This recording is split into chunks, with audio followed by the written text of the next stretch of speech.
Hello everyone, welcome to my channel Learn English with Akbar Hussain. Our today's topic is phrasal verb. Phrasal verbs are very common in English, especially in more informal context. Phrasal verb जो होते हैं वो बहुत common होते हैं English में, specially in informal context, ख़ास तौर पर इनफॉर्मल कॉन्टेक्स्ट में. They are made up of a verb and a particles, sometimes two particles. Phrasal verb जो है वो verb और particle से मिलकर बनते हैं. Particle से मुराद preposition and adverb.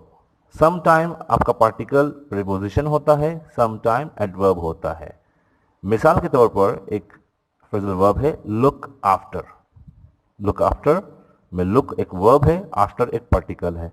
वैसे आफ्टर एक प्रीपोजिशन है, लेकिन इसको हम फ्रेजल वर्ब में पार्टिकल कहते हैं. लुक आफ्टर मीन देखभाल करना. Particles often changes the meaning of the verb. Particles अक्सर मीनिंग वर्ब की चेंज कर देते हैं. जैसे कि एक वर्ड है I call Jane to see how she was. मैंने जैन को कॉल की, फोन किया उसने पूछने के लिए वो कैसी है. तो जॉन यहाँ पे कॉल का मतलब कॉल करना है, लेकिन जब हम इसके साथ पार्टिकल्स लगाएंगे of, call of, like they have call of the meeting. अब ये कॉल जो वर्ड है इसने अपनी मीनिंग चेंज कर ली. कॉल ऑफ मीन हो गया कैंसिल करना. Like look at the second example, she looked up a word in her dictionary. Look up means search करना किसी लिस्ट के अंदर. उसने एक वर्ड सर्च किया डिक्शनरी में.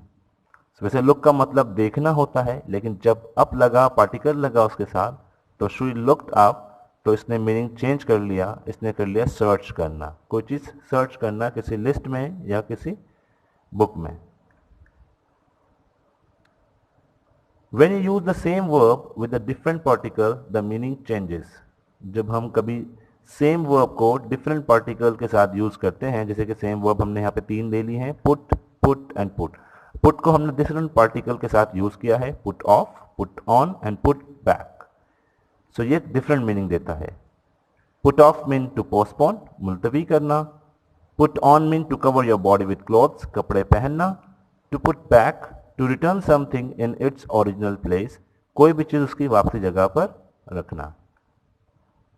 Sometime phrasal verb have more than one meaning. कुछ phrasal verb ऐसे हैं जिनकी एक से ज्यादा मीनिंग होती है. जैसे कि वर्ड टेक ऑफ.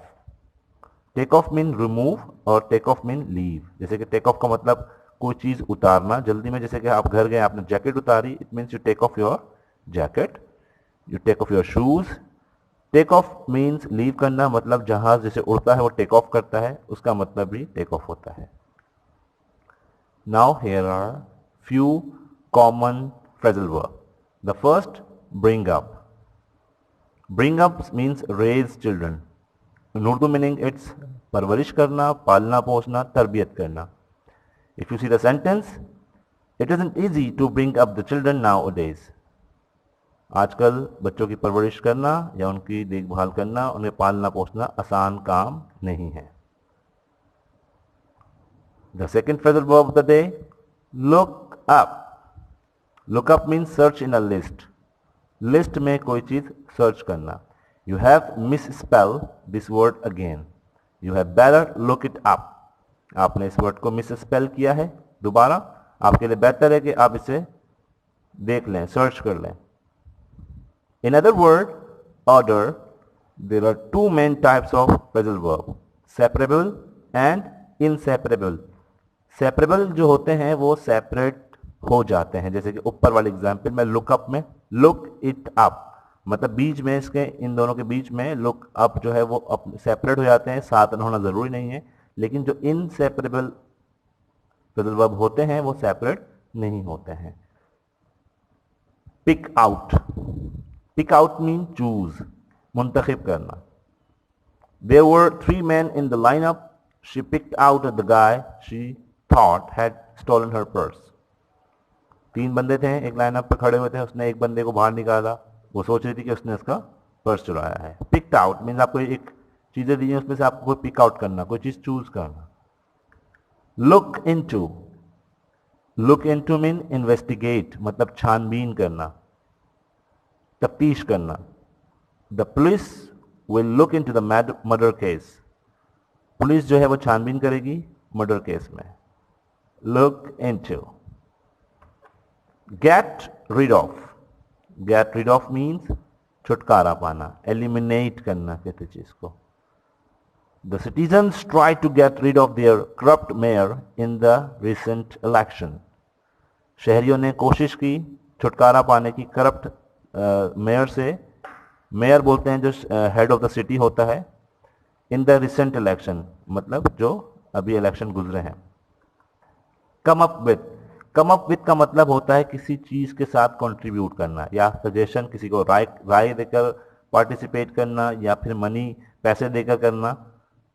एग्जाम्पल है after few years of nothing the old parishioner was able to come up with $1,000 donation. कुछ सालों तक कुछ ना देने के बाद एक ओल्ड पैरिशनर था, उसने जो है अब वो इस काबिल हुआ कि उसने जो है कुछ $1,000 की डोनेशन के साथ वो मिलकर बढ़कर आगे आया. जैसे कि हम कहते हैं कि in meeting I will come up with a new suggestions. Meeting में मैं जो है न्यू सजेशन के साथ कंट्रीब्यूट करूंगा, आगे बढ़ूंगा. More example of phrasal verb like give up means abandon, मतलब तर्क कर देना, कोई चीज छोड़ देना. इनकी आपको मीनिंग्स याद करनी पड़ेगी ताकि आप इसको सही से इस्तेमाल कर सकें. टर्न आउट मतलब प्रोड्यूस करना, कोई चीज बनाना. कैरी ऑन मीन्स कंटिन्यू, जारी रखना. पुट ऑफ मीन्स पोस्टपोन करना, कोई चीज मुलतवी कर देना. टर्न डाउन मीन्स रिजेक्ट कर देना, मुस्तरद कर देना.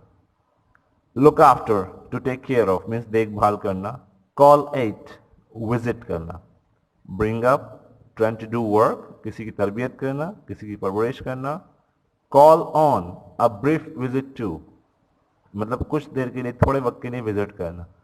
पुट ऑन मीन्स पहनना, वेयर करना. So I hope you will learn this all word and all phrasal verb with their meanings so that you can easily use in the new sentences. There is a little exercise. यहाँ पे आप देखें पहला word है give up. इसका मतलब होता है कोई चीज छोड़ देना. Put off, look after, call on and put on. Put off mean postpone करना, कोई चीज डिले कर देना. Look after देखभाल करना. Call on छोटे से विजिट पे जाना. पुट ऑन कोई चीज पहनना. He dash a new dress. He put on a new dress. We dash Hari in the absence of his mother. We looked after Hari in the absence of his mother. Hari is the name of the person. You must dash smoking. You must get rid of smoking. इधर get rid का word नहीं है तो आप ले सकते हैं you he gives up smoking. He gives up smoking या ही you must give up smoking. She will dash you at the evening today. She will call on at evening today. The match has been put off until the next day because of the bad weather. Like you can check your answers what you have done. So I hope you have understood. Now the phrasal verbs are very important for learners because they are prevalent in everyday spoken and written languages. So proverb जो हैं वो आज के दौर में बहुत prevalent हैं, बहुत गालिब आए हुए हैं, बहुत ज़रूरी है सीखना, बहुत important है spoken English में भी और written language में भी. So I hope you have understood this topic, and if you have any questions so you can ask me. Thank you very much and don't forget to like this video.